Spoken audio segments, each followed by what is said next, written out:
বন্ধুরা, আবার চলে এলাম তোমার সাথে একটি ভৌতিক অভিজ্ঞতা শেয়ার করতে।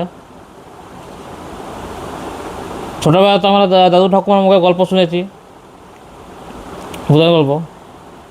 সে না হয় আমার দাদু ঠাকুমা জন্মের আগেই মারা যায় যদিও বা, কিন্তু অনেক কিন্তু শুনেছে দাদু ঠাকুমার গল্প। এখনও গল্প শুনতে ভালো লাগে সবাইকার। শুধু ডিফারেন্স হচ্ছে আগে দাদু ঠাকুমার মুখে শুনতাম, এখন ইউটিউবে শুনছি বিভিন্ন রকম চ্যানেলের মারফতে। আমরা মানে ভূতের গল্প শুনতে সবাই ভালোবাসে। কিছু কিছু বাস্তব ঘটনাও আছে। বিশ্বাস বিশ্বাস করা না করাটা সেটা পরের ব্যাপারে, কিন্তু আমাদের শুনতে ভালো লাগে, এটা হচ্ছে আসল কথা। আমরা কোনো জিনিস যখন দেখি তখন কি সেটা বিশ্বাস করে দেখি কি, আমাদের ওটা শুনতে ভালো লাগে, তাই আমরা শুনি।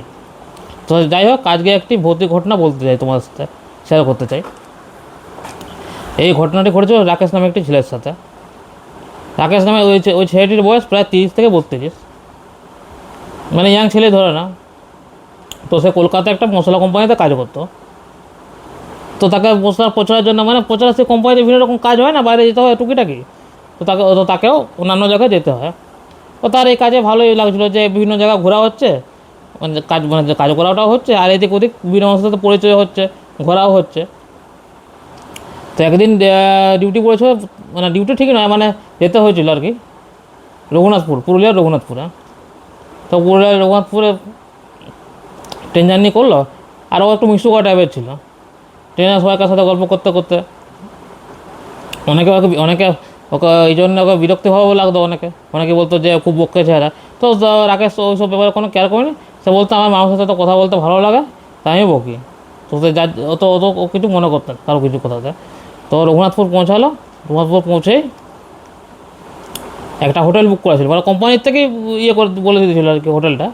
তো হোটেলটা ছিল একটু রঘুনাথপুর শহর থেকে একটু দূরে, মানে গ্রাম ঠিক নয়, মানে সেই একটা রোড সাইডে একটু হোটেল থাকে না বিভিন্ন রকম, যেরকম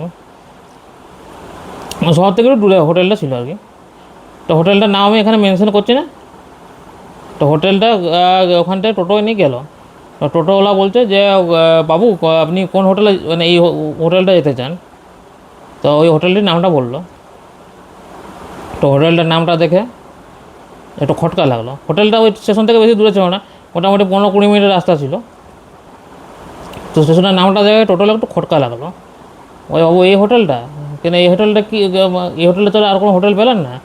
তখন বলছে না না, অন্য হোটেল পাইনি, আমার এই হোটেলে কাজ আছে, মানে এই হোটেলে আমাকে থাকতে বলা হয়েছে, অন্য হোটেল আমার জন্য বুক হয়নি। তো টোটোওয়ালা বললো একটু সাবধানে থাকবে, এই হোটেলটা ভালো নয়। তো রাকেশ টোটোওয়ালাকে জিজ্ঞেস বললো যে কেন ভাই, এই হোটেলটা ভালো কি, কেন ভালো নয়? চোর ডাকাতের ভয় আছে? না ভাই, চোর না বুঝতে। তখন টোটোওয়ালাটি আস্তে আস্তে বলছে যে না, এখানে চোর ডাকাতের ভয় তো নয়, এখানে তেনারা থাকেন।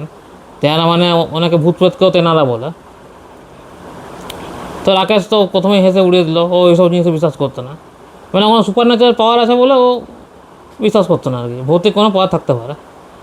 তো টোটোওয়ালাটাও ও অতটা গুরুত্ব দিল না, ঠিক আছে আপনার মানতে হয় মানো, না মানে আমার কি, তো সাবধানে থাকবে না একদম। তো বললো ঠিক আছে ভাই, ঠিক আছে। তো টোটোওয়ালাটি নিয়ে এলো ওই গেস্ট হাউসটার সামনে, হোটেলের সামনে। হোটেলটা পুরো ফাঁকা, একটু অন্যরকম, একটু অদ্ভুত টাইপের ওয়েদারটা আর কি হোটেলে ঢুকলো, হোটেল পুরো ফাঁকা। হোটেলে কোনো লোক আছে বলে তো মনে হয় না, শুধু রিসেপশনে একটা বুড়ো লোক বসেছিল। লোকটার বয়স 70-80 প্রায়, অনেক বয়স্ক বুড়ো লোকটার। তো লোকটাকে জিজ্ঞেস করলো যে আমার নামে বুকিং আছে, রাকেশ তার নামটি বললো। তা বললো এই রুমে চলে যান। তা বললো ঠিক আছে।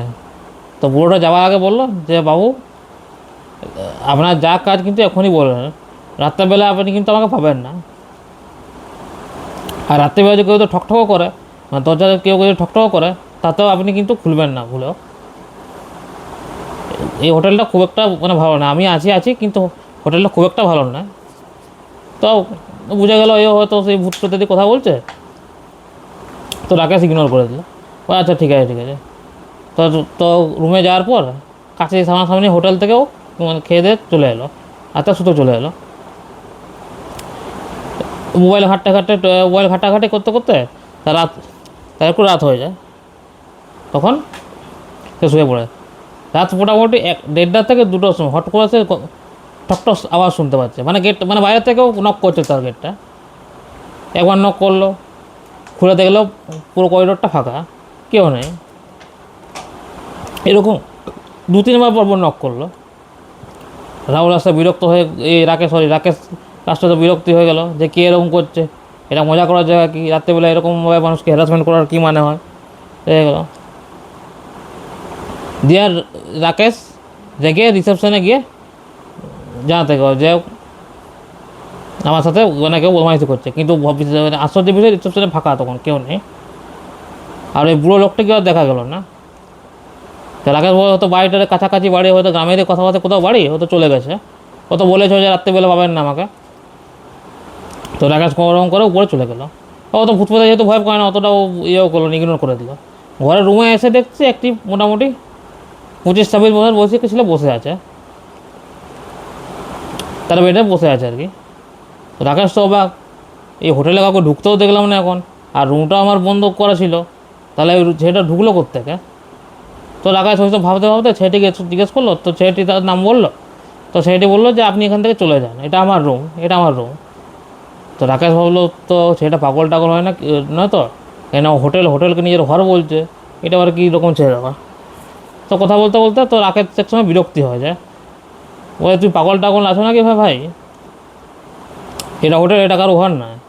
তখন ছেলেটি হট করে তার আসল রূপটা বের করলো, তার চেহারা দেখার মানে বিভৎস চেহারাটি দেখালো সে, চোখগুলো লাল, মানে একটা সাধারণ মানুষের একটা ওইরকম কোনো চোখ কোনো দিনই হতে পারে না। তারপর সে বিকট অদ্ভুত এক হাসি দিল, সে বিভৎস এক কাণ্ড। তখন রাকেশ বুঝতে পারে সে এক ভূতের মধ্যেই পড়েছে সে আর কি। তো সে কোনো রকম রুম থেকে বেরিয়ে, জিনিসপত্র কিছু নিতে পারে, সে কোনো রকম রুম থেকে বেরিয়ে সোজা মানে ছুটতে যতটা সময় ছুটতে এক সময় স্টেশনের কাছাকাছি এসে পৌঁছায় হাঁপাতে। ওটা তো শহরাঞ্চল, লোক চারিদিকে রোগ পাচ্ছ। তো স্টেশনের কাছে গিয়ে একটা চায়ের দোকান ছিল ওখানে সামনে। তো চায়ের দোকানের কাছে গিয়ে রাকেশ বললো যে আমি এই হোটেলে উঠেছিলাম, হোটেলের নামও বললো। তো বললো যে দাদা আপনাকে ওই হোটেলটা উঠলো, আর কোনো হোটেল পেলেন না?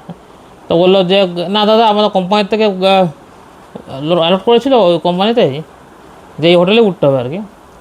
তো এই দাদা হোটেলটা ভালো নয়, হোটেলে ভোগ লাগে, ওই হোটেলে নাকি একটা ছেলে সুইসাইড করেছিল নাকি। তো সুইসাইডের কারণ জানা যায়নি, কিন্তু হোটেলটা ভালো নয়, কেউ উঠতে চায় না হোটেলটা। স্থানীয় লোকরা তো জানে, স্থানীয় লোকরা ওই বাড়িটা ওই হোটেলটা আশপাশ দিয়ে কেউ যায় না। আর ওখানে একটা বুড়ো লোকও কাজ করতো, সে বুড়ো লোকটাও অনেক দিন হলো মারা গেছে। তো রাহুলের তো ঘটনা শুনে মাথায় হাত। রাকেশ তো মানে অবস্থা, মানে আকাশ থেকে পড়লো যে রাকেশ, যে তার সাথে কী ঘটনা ঘটলো। তো বন্ধুরা, রাকেশের সাথে ঘটে যাওয়া ঘটনাটি কেমন লাগলো কমেন্ট করে কিন্তু অবশ্যই জানাও।